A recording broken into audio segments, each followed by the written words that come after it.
we need to write the numbers below in digits. So for all of these numbers, we can see the word 100, and that tells us that our number will have at least 3 digits. First, we have 825.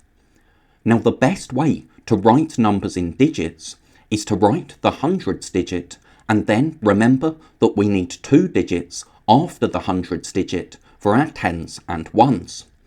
We have 800, so we can write an 8, and then we have 25, so that's 25.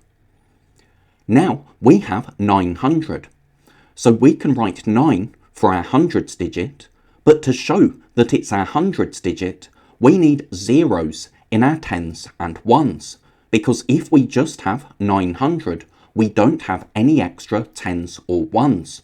Remember, after the hundreds digit, we always need digits for our tens and our ones, so if we don't have any tens or ones, we need to write zeros as placeholders.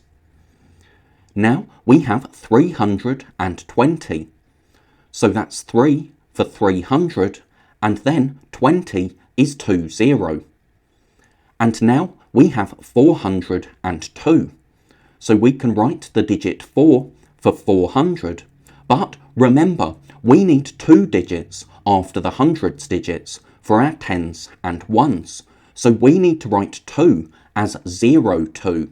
So with 0 as our tens digit. If we didn't have this 0, we would have written 42, but that would be 42, not 402. Remember, if you see the word 100 in a number, you know that it has to have at least 3 digits. Now, let's see if we can represent these numbers using base 10 blocks. So first, we had 825. So 800 shows us that we need 8 hundreds blocks, and then for 25, we need 2 tens and 5 ones.